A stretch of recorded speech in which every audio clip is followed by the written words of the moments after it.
Today I want to talk about some really big topic, but obviously in a short video I can't deal with much of it, but I want it to be like a beginning. Something that makes us kind of go, oh, well that kind of alters the way we think about that. Perhaps there's more. There's always more. So I want to begin that journey with just a little thought today.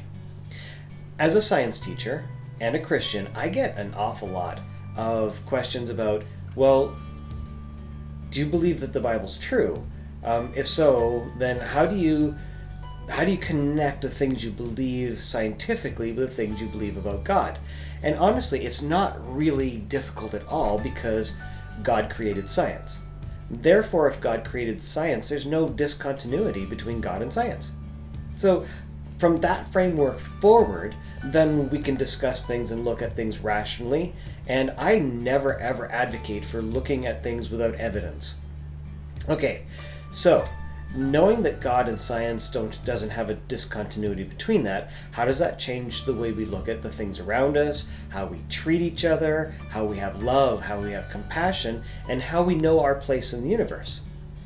Now, first and foremost, knowing that we're made in the image of God. That's one really big aspect, because that means that we're made in the image of someone who is perfectly loving, loves beauty, is continuing wanting to be known by us, and this affects how we understand ourselves. Okay, first of all, when we're thinking about the world and the universe around us, we see that the world is not a random set of events that are unfolding, but everything has a plan. There's a purpose behind all the things that are happening. This, first and foremost, that is one big sigh of relief for those of us who believe in God, because we know God is behind it. Now, if we keep looking at it in this direction, then we can start addressing some of the larger questions. How did we get here? How did this whole universe get to be here? And I know that there's been a very large push to kind of explain this in a way that God's not involved with it. And I understand that. If you don't believe in God, you're going to have to try to come to terms with the fact that we're here and the complexity of life that we have on this planet and all the conditions necessary for life to happen. They just don't seem, it doesn't seem possible that that is random, that it just happened. Out of nothing came the complexity of what we have. Like, even if we look at DNA, the amount of information just contained just within DNA is unbelievably complex and large, and if it was written out, it would stretch back and forth to the sun. Like, there is just so much information there, and to think that that just happened randomly, well, that's a pretty big assumption.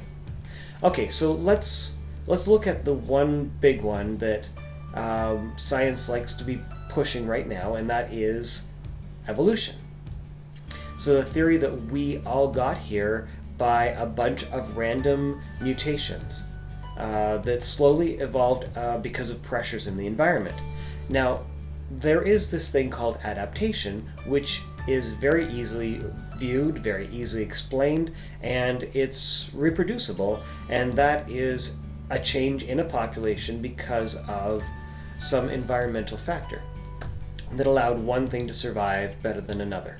So that's provable. We can see that in our own lifetime, but that's been extrapolated over all of history and for every species. Okay, so there's a problem with it. There's a problem with viewing it like that, and if I can just point one little piece of proof, then maybe this can be a starting point to look at all the other pieces and put them in perspective and context. Okay, so logically, and I understand that to some evolution makes sense, we have to closely examine the theory, and it's still just a theory because we can't reproduce it. But we look at these and examine the theories to make sure we know that what we're believing is in the right direction. So in order for evolution to be true, then this part right here, I'm just going to pick this one part out. In order for evolution to be true, a male and a female of a species had to evolve or develop at this very same time so that they are both capable of reproduction at exactly the same point in history. And we can extrapolate that to an entire population.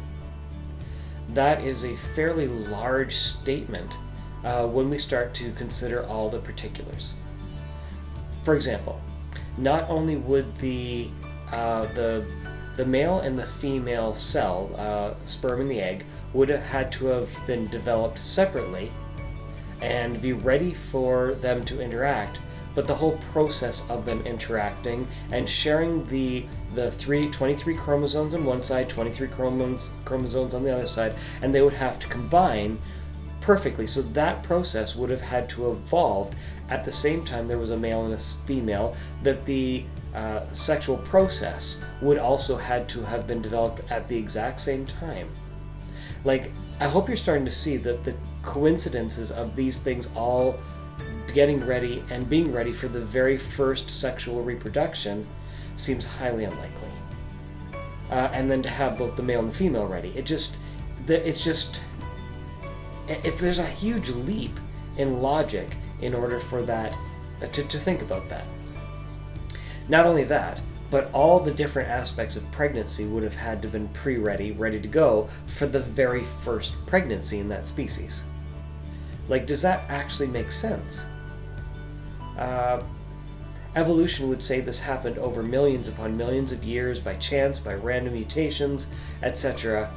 But how would it be possible that all that would have to be synced and all gotten together in a single moment, considering that a species is only able to reproduce in its adult stage for a very short amount of time when you consider like millions upon millions of years of evolution? That doesn't seem logical. Also, there is this other idea that this all perfectly fit together to create sexual reproduction out of nothing, out of chaos. Well, the one thing we know about order is that order does not come out of chaos.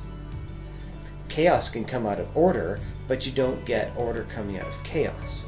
You don't go into a junkyard where there's a whole bunch of cars, explode a bomb, and get a McLaren P1 in pristine condition coming out of the explosion. You don't get order out of chaos. In fact, the universe works in opposite to that. If there's going to be order, order had to have a purpose, it had to have a clear beginning, it had to have some structure that was given to it outside of that particular event. Alright. This really just points to the complexity of life, that it's absolutely incredibly put together in a way that just couldn't happen all on its own. So, evolutionists would say they're correct. People who believe in God and creation would say they're correct. I would say still, let's not... we don't disparage each other, but let's make reasonable choices and understanding about how this happened. Do we know everything yet? No. But here's the one advantage that Christianity, belief in God, has over evolution. We actually know the Creator. The Creator came to earth in the person of Jesus. He said it. He proved it. He did the things that only God could do. He had power over life and death. He had a plan and a purpose for all this. So on one side we have random chance and mutation and no meaning, no purpose. On the other side we have the one behind, a true, real purpose and meaning. And he told us so. And then he proved it. As far as I can tell, that's a slam dunk in my books. But this, once again, this is up to you to choose.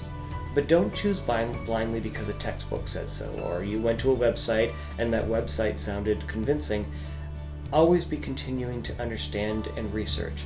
The stuff that was printed in textbooks 20 years ago, well, there have been so many advancements in understanding and in scientific exploration and stuff since then but none of that made it into textbooks yet. So my suggestion is keep an open mind, keep delving, and if you have questions, look at both sides. Decide for yourself what is reasonable. And I want to tell you that the purpose that God has behind our lives is absolutely unbelievably amazing. Not only are we made in His image, but He came to restore that image after we messed up everything. So God, who loves us, has a purpose for us now, an eternal destiny and purpose for us later, for those who believe in Him and those who trust Him and those who have accepted Jesus' payment for our sin on the cross. And if we've done that, and we have repented of the things that we know are wrong, we have life, we have eternity, and we have so much more. Anyway, so just that little tiny little bit of thought. There's so much information out there. Take your time to sort through it and make sure that what you are believing is real. Alright, until next time, I hope you're having a great day, and I hope the next video is out soon. Okay, bye-bye.